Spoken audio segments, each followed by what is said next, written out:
Сегодня Международный день энергосбережения. Экономия энергии позволяет не только снизить загрязнение окружающей среды. Энергосбережение выгодно и экономически. О том, чего столица республики достигла за последние годы в этой сфере, в репортаже Туяры Филипповой. Энергоэффективные мероприятия начали активно внедряться в столице республики с 2013 года. За это время в многоквартирных домах установлены приборы учета тепла, воды, заменено электроосвещение в общедомовых помещениях.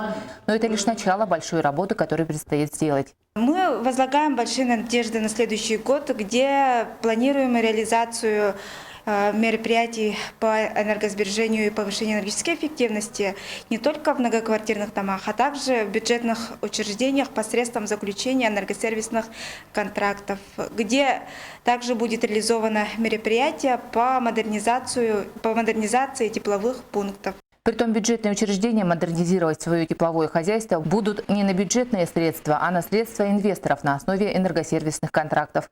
Энергосервисные компании за свой счет проводят все работы, бюджетное учреждение получает часть прибыли за счет планируемых затрат на тепло и по окончании контракта экономит уже бюджет столицы.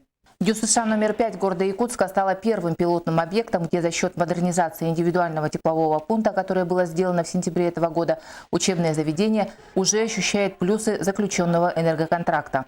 Нынче у нас в зале очень тепло и очень мы довольны. И, конечно, экономия здесь большая. В прошлом году мы тепло положено было 70 градусов. Вот. А мы вынужденно добавляли 85 градусов. И то у нас было плюс 15, не больше.